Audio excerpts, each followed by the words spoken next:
Good evening. I'm Tanya And Robinson. I'm Stacy Friedman, and welcome to the National Women's Law Center Annual Gala.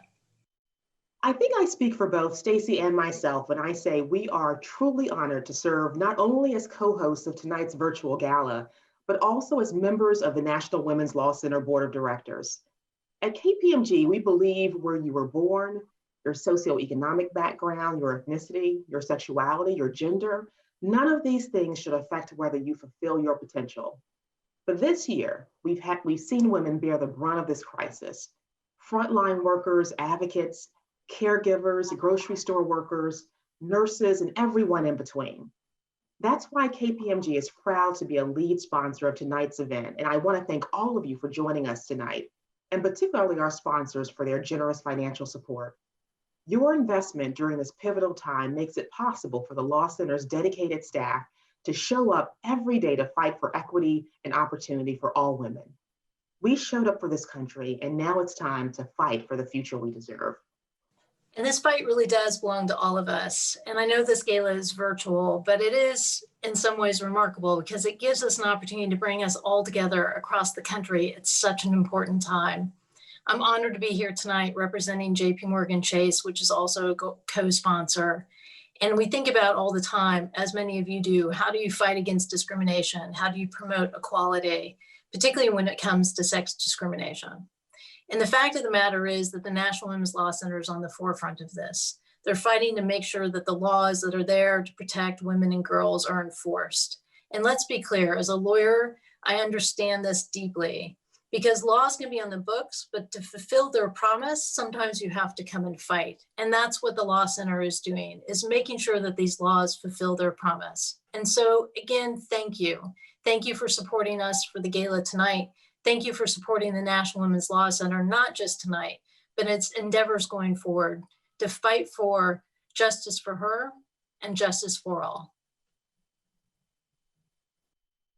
In a year where we've redefined community and partnership, the National Women's Law Center is grateful to those whose generosity has made tonight possible.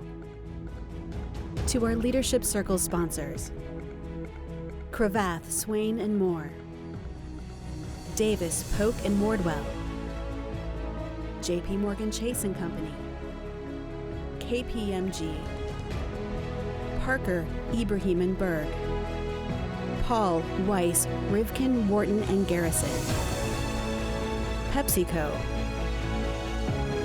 Wilmer Hale. The fight for justice for her is a fight for justice for all, and we are stronger together. Thank you.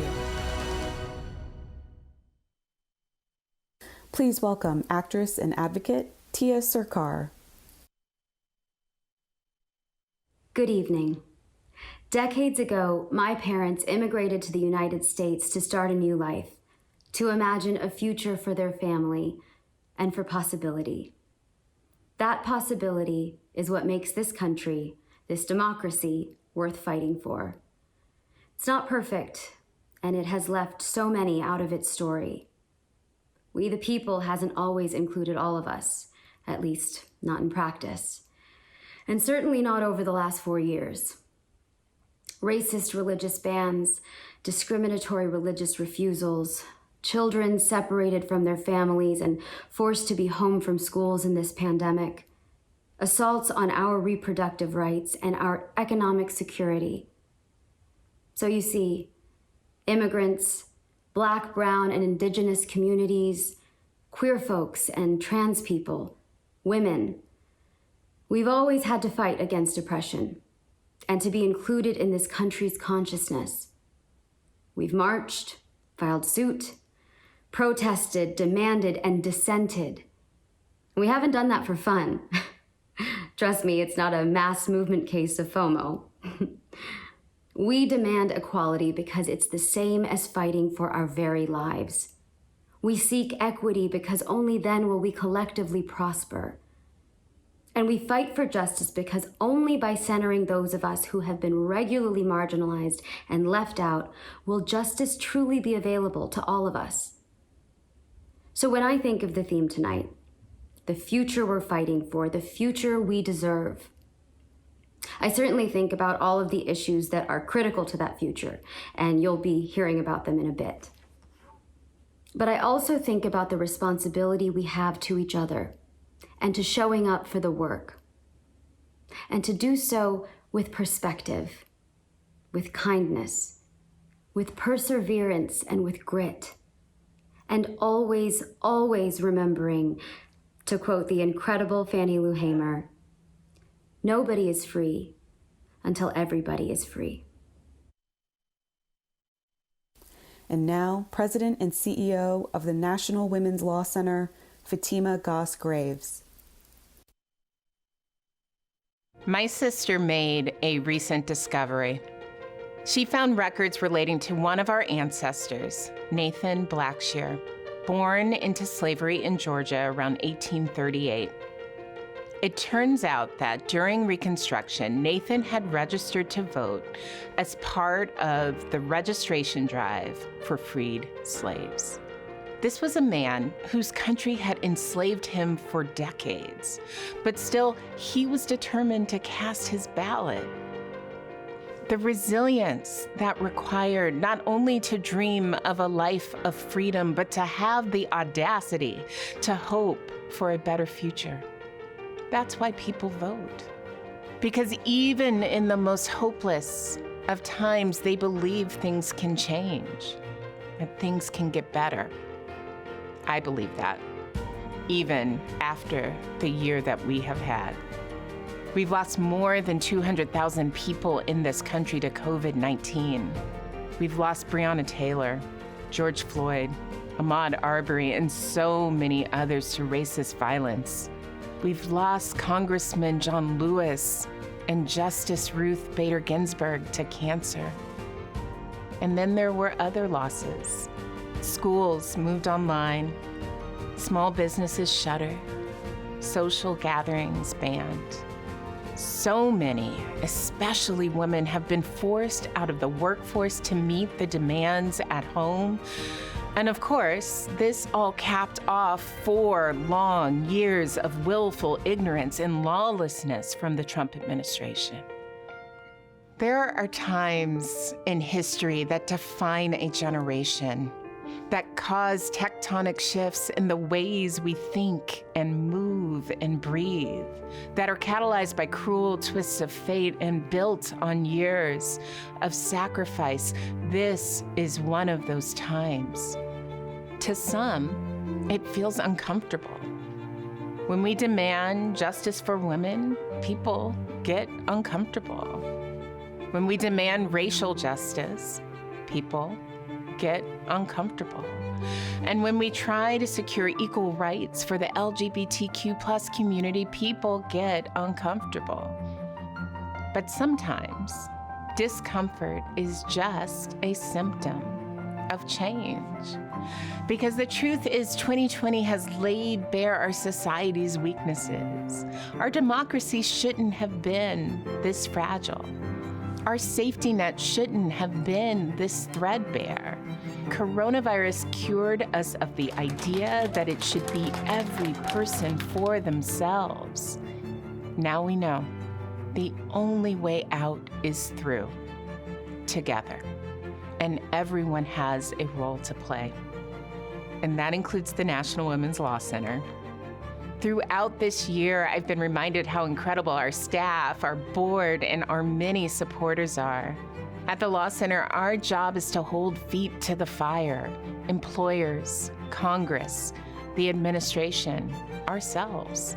We are holding leaders accountable, and we are holding ourselves accountable to every woman in this country. And no matter who sits on the Supreme Court, we're going to keep fighting for justice for her and justice for all. A few days after Justice Ginsburg passed away, my mom texted me. She said, "Do not become discouraged or dismayed. We get tired, but we never give up." She's right. We never give up. There may be brighter days ahead, We may have broken a barrier in electing the first Black and South Asian woman, the first woman to hold the role of vice president. But our work isn't done. We still have an obligation to make our voices heard, to hold our leaders accountable, and we cannot stop fighting. We cannot let up, because there's always more work we can do. A better future is always ahead. That's right, Fatima. We cannot let up. I'm Nia Pace of the Resistance Revival Chorus, and I'm honored to share this music with you all tonight. Not only in support of the National Women's Law Center and all the work that they do, but also to remind y'all to take care during this time. You know, hopelessness is not a state of being. It is a strategy designed to divide us. But we all know better. We all know that our collective joy is not something that can be divided or something that can be taken away from us. It is a form of resistance.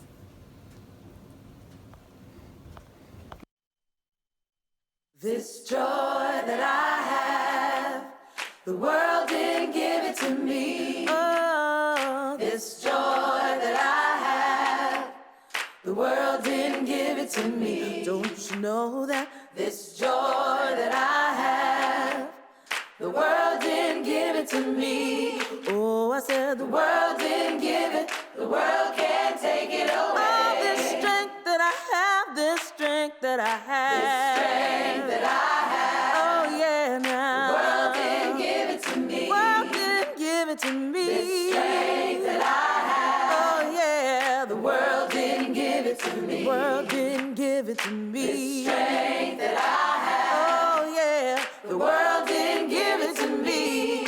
Oh, I said the world didn't give it, the world can't take it away. Oh, this love that I have. This love that I have. Oh, yeah, now. The world didn't give it to me. The world didn't give it to me. This love that I have. Oh, yeah, the world didn't give it to me. Don't you know that this love that I have, yeah, the world didn't give it to me.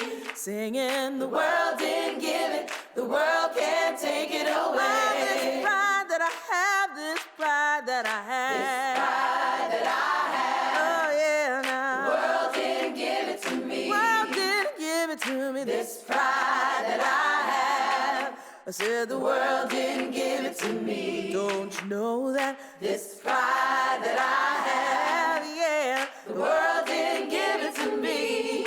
Oh, I said the world didn't give it, the world can't take it away. All this peace that I have, oh, yeah. The world didn't give it to me. The world didn't give me my peace. This peace that I have, oh yeah, now. The world didn't give it to me. Won't you sing about peace? This peace that I have, oh yeah, now. The world didn't give it to me.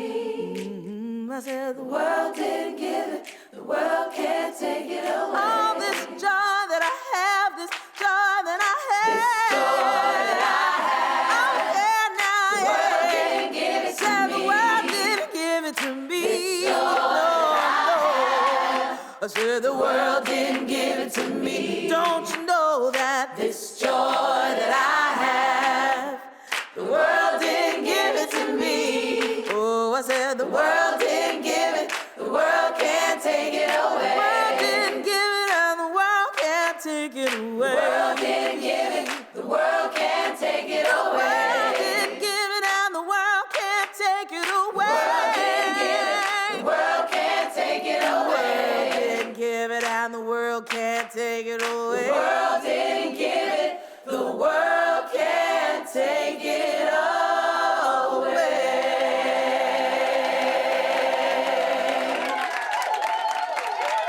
Resistance Revival Chorus believes in the words written by the poet Toy Darracott when she wrote, "Joy is an act of resistance." We believe in the words of Mr. Harry Belafonte, who said, "When the movement is strong, the music is strong." We sing to revive the hearts of those who fight for social justice. And we sing together for freedom.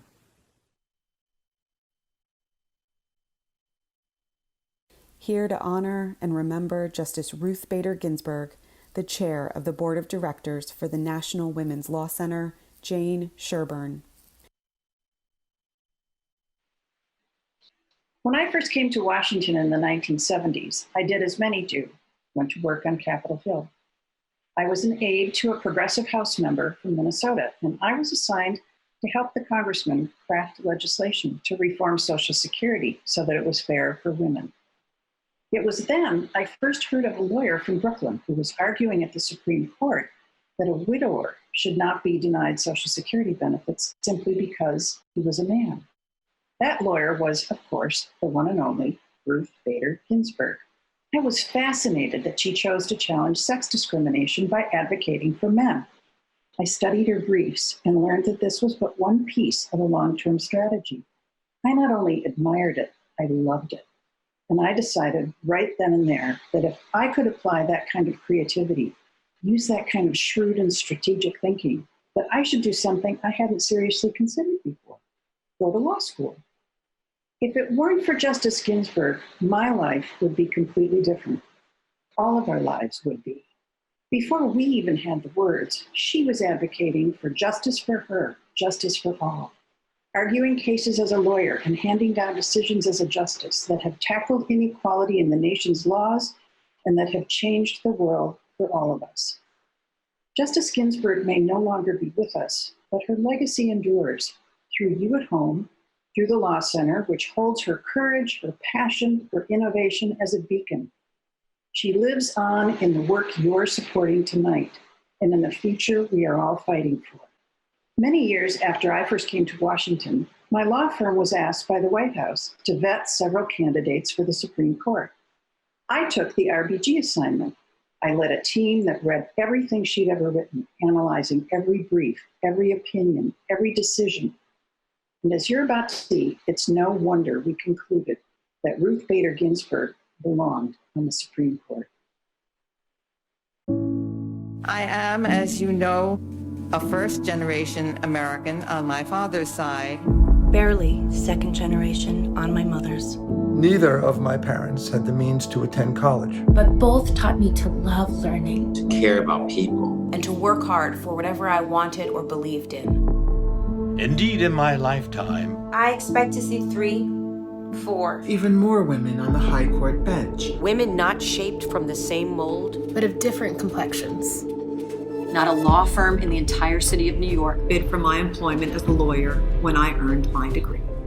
Sex classifications may be used to compensate women for particular economic disabilities they have suffered. But such classification may not be used as they once were, to create or perpetuate the legal, social, and economic inferiority of women. The court does not comprehend or is indifferent to the insidious way in which women can be victims of pay discrimination. The wisdom of the court's decision to intervene and the wisdom of its ultimate determination. Await history's judgment. The court's conclusion that a constitutionally adequate recount is impractical is a prophecy the court's own judgment will not allow to be tested. Such an untested prophecy should not decide the presidency of the United States. I dissent. What has become of me could happen only in America. Like so many others. I owe so much to the entry this nation afforded people yearning to breathe free. The challenge is to make or keep our communities places where we can tolerate, even celebrate our differences, while pulling together for the common good. It is my hope for our country and world.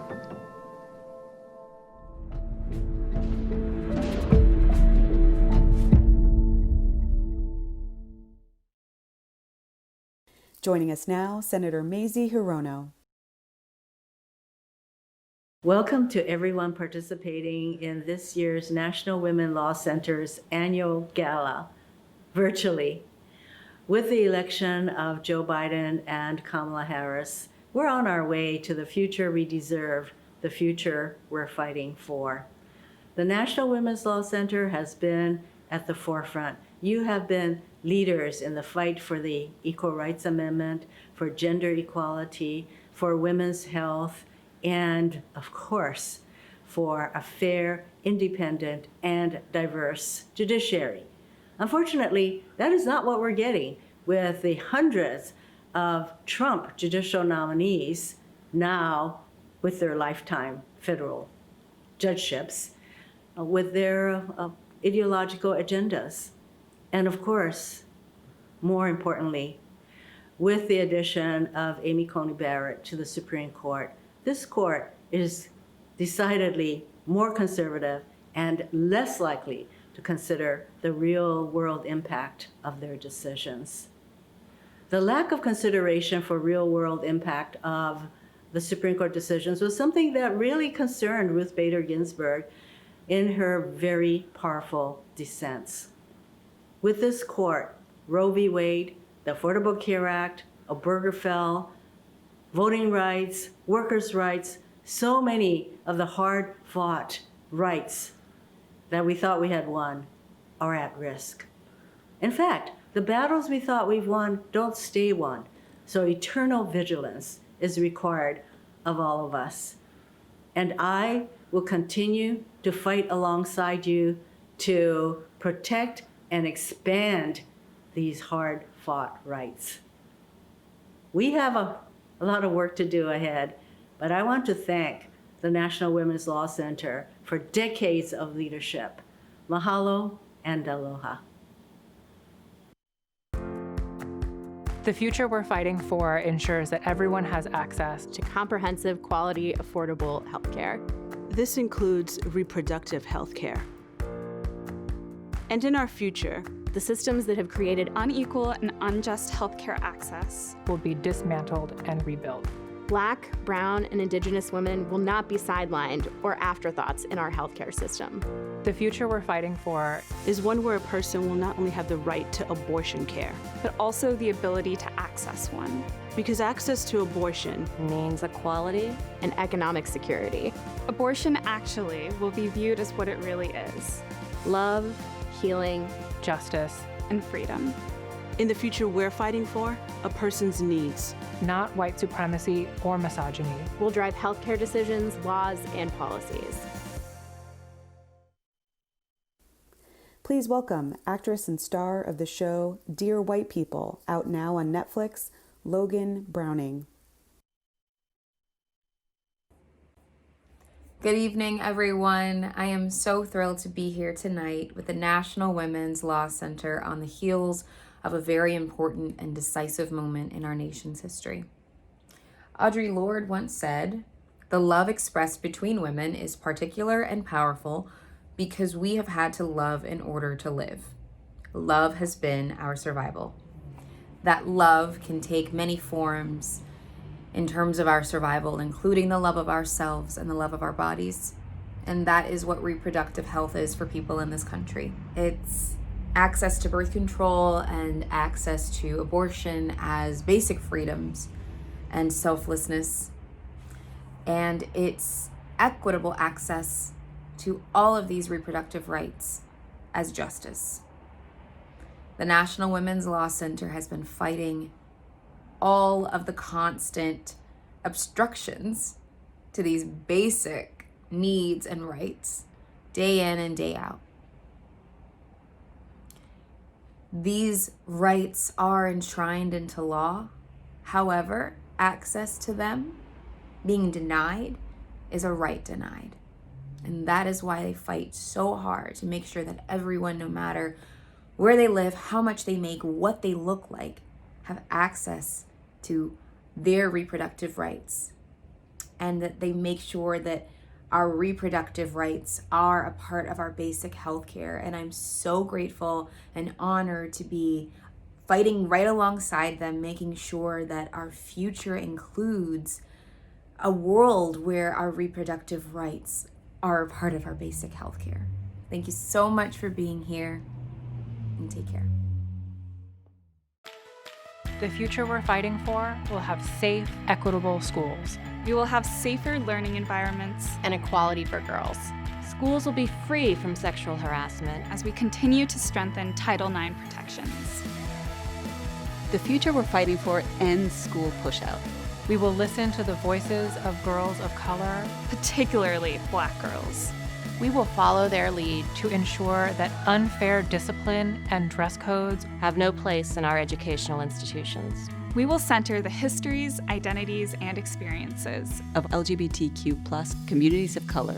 We will build, brick by brick, a future that is inspired by LGBTQ+ advocates and activists. The future we're fighting for does not discriminate against our students based on their sex. Girls, transgender, and gender nonconforming students will have equal and fair access to educational opportunities. Actress and star of Vida and the upcoming feature film In the Heights, Melissa Barrera.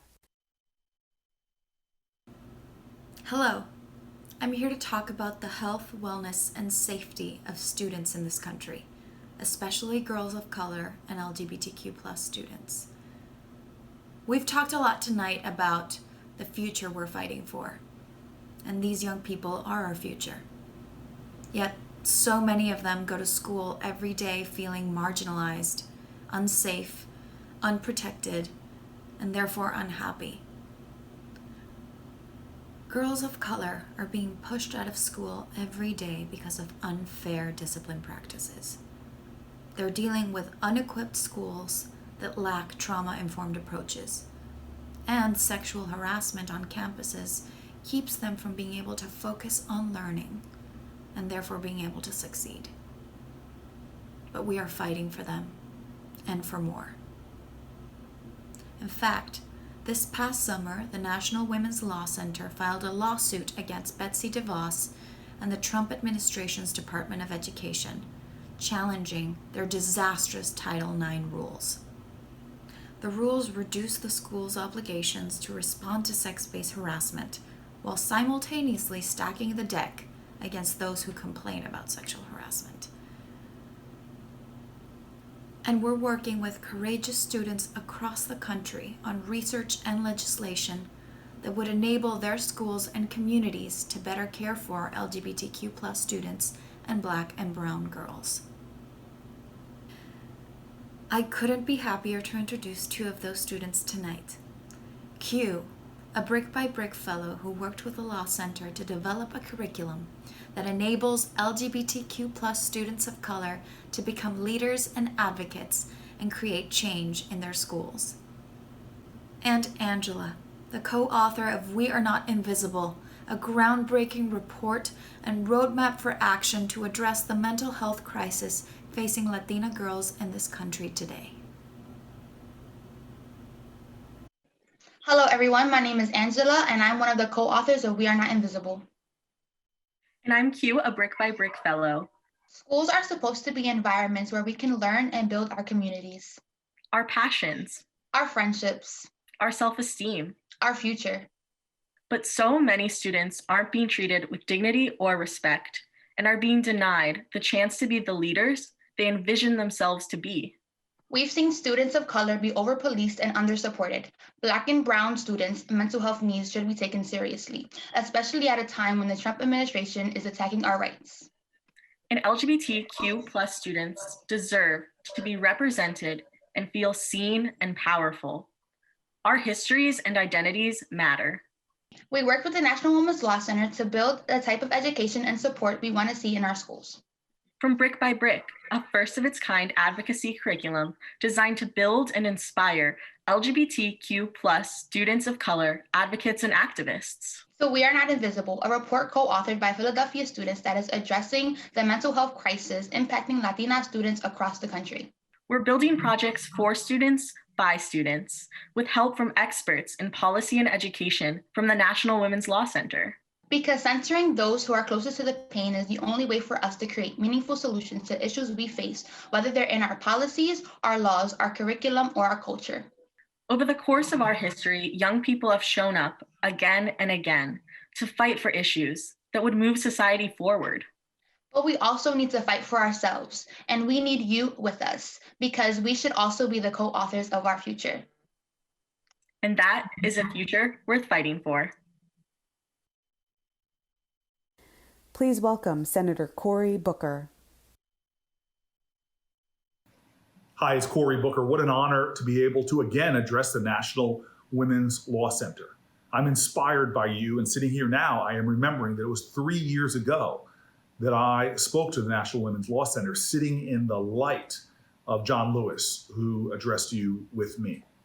He was a hero, and what he taught us is so much about wisdom, but also he taught us so much about perseverance. He showed us that you have to pick up the torch from past generations like Mary Church Terrell and Ida B. Wells and Sojourner Truth, and carry that torch like a committed, indefatigable foot soldier of justice. I am so grateful that we now hold the torch. We are blessed with our opportunity to serve and contribute, and we are doing it in a time of crisis.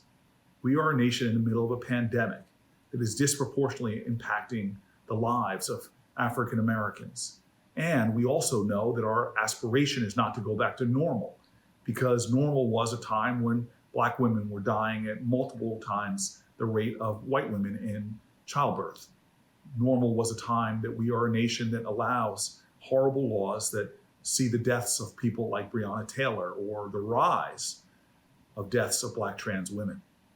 There are so many issues, from environmental justice to economic justice, that demand our commitment. And that's why this organization is so extraordinarily important now, as it was in the past years, as you all fought to make our nation live up to its promise of liberty and justice for all. Thank you for carrying on the traditions of our most celebrated ancestors. Thank you for being foot soldiers of justice. Thank you for being arc benders of the moral arc of the universe, and bending it with your will, determination, and work, your grit and your guts and your goodness, bending the arc more towards justice. Thank you. The future we're fighting for is for healthy, thriving families. Living paycheck to support a family will be a footnote in our history. We will recover from this pandemic in a way that benefits all of us, not just a privileged, wealthy few. The future we're fighting for includes childcare for all. It dignifies caregiving professions through fair wages and safe working conditions. We will finally have a tax code that puts low-income families first. In this future, we will not continue to perpetuate the patriarchy. We will have taxed it. This future is possible, and it starts now. Actress and star of the upcoming show on Stars, Run the World, joining us now is Amber Stevens-West.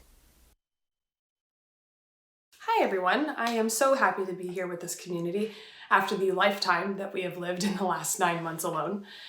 And I hope that as you are watching this at home, you are doing so with health and with hope.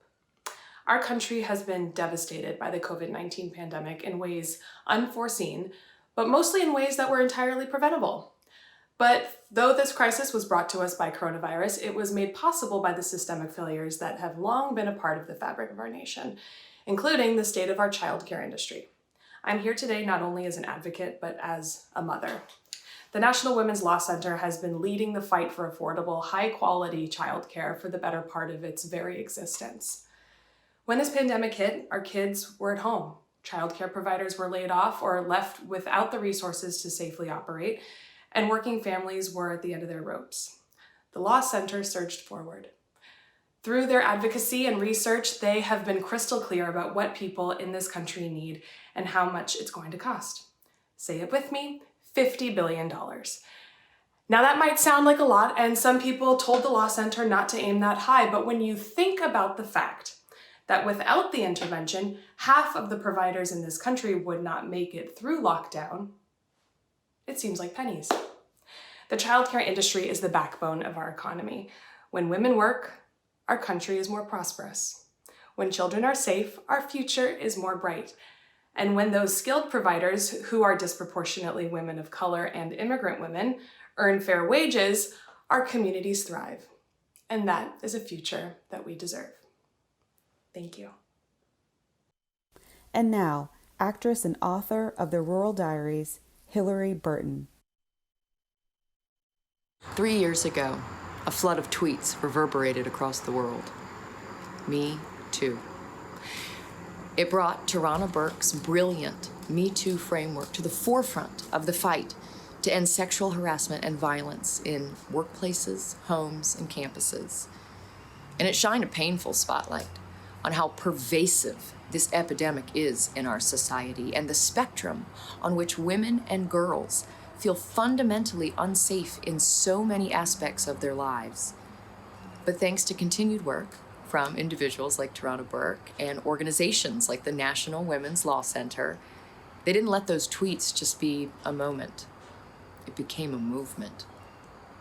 Today, the Law Center is home to the Time's Up Legal Defense Fund, which we know does incredible work. Many states have strengthened sexual harassment laws, importantly, including limiting the use of non-disclosure agreements. The Be Heard in the Workplace Act was introduced in Congress. Now, this bill strengthens and expands the reach of our nation's anti-discrimination laws. It removes barriers that prevent individuals from accessing justice, and it helps employers create harassment-free workplaces, while also holding them accountable if they fall short. Yet far too many workers are still unsafe in the workplace today. Even more alarming, too few employers are stepping in to protect them. In fact, according to a new report by the Law Center, more than 7 in 10 people who experience sexual harassment in the workplace and sought help from the Time's Up Legal Defense Fund face some sort of retaliation. We can do better.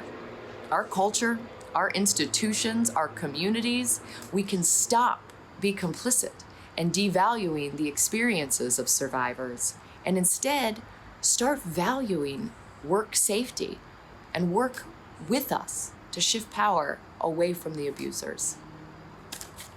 It is possible, and it is a future worth fighting for. Thank you all very much. The future we're fighting for has safe, equitable workplaces. It's a future with equal pay and pay transparency.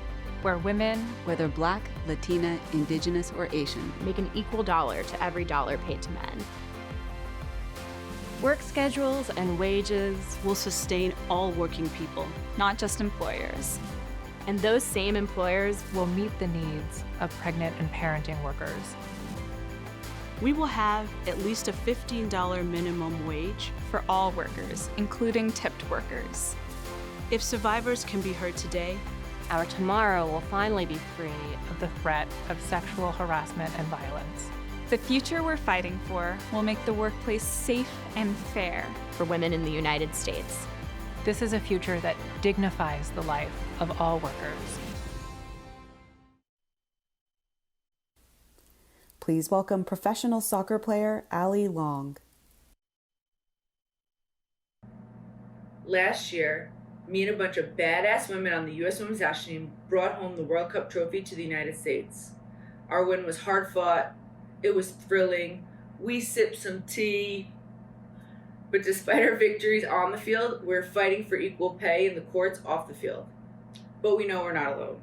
On average, women in this country make 81 cents on the dollar to what their white, non-Hispanic male counterparts make.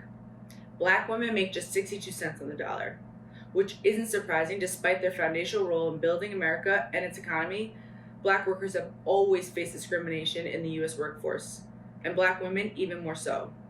The National Women's Law Center's research showed that if the gap doesn't close, Black women stand to lose $1 million over a 40-year career. $1 million! And Latino women, just 55 cents on the dollar. In fact, a few weeks ago marked Latina Equal Pay Day, which is the day Latino women finally catch up in earnings to what their white male counterparts made the year before. They literally have to work 22 months to make what a man makes in 12. 22 verse 12. Our fight with the U.S. Women's National Team is not over. We're going to keep going for us, and for every woman, especially women of color in this country. So I hope you'll join me, especially those who have the power of change at your disposal. If I've learned anything about winning, unity, hard work, and fighting for each other are the most powerful things on the face of the planet. So I challenge you, because the future starts with you. Let's go, baby! And now, welcome back to the program, Fatima Goss-Graves. Thank you so much, Allie. We love you. We love women's soccer. We love all that you guys have done for equal pay and the way that you have shown up as role models for kids in this country. And to the rest of our incredible speakers tonight, thank you for being with us. To Senators Hirono and Booker, to the amazing activists who have been with us tonight, shining a light on the critical issues that are affecting our future. To Q and Angela, oh, you guys were so good. To our wonderful board chair, Jane, and of course to Stacy and Tanya for your leadership, thank you. And to the incredible team at the National Women's Law Center who powered tonight, who drove the work so beautifully as they do every day. And last but not least, thank you to everyone out there in Zoom land and also around the country for showing up for women and girls tonight, and importantly for what you will do tomorrow. We need your continued support. We need your advocacy. We need your amplification. And yes, we need your resources. And I am really, really thrilled to announce that tonight we have raised over $1.2 million in support of the work. But we need all the fuel we can get, and you can still power our work. If you haven't already, you can check out our chat for donate leaks to make contributions.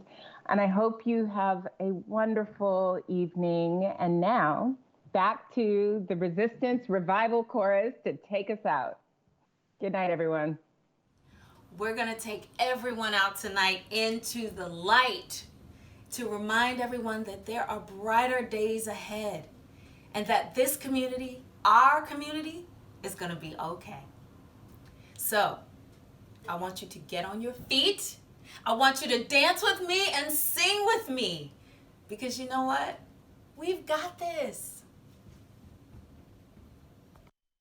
This little light of mine, I'm gonna let it shine. This little light of mine, I'm gonna let it shine.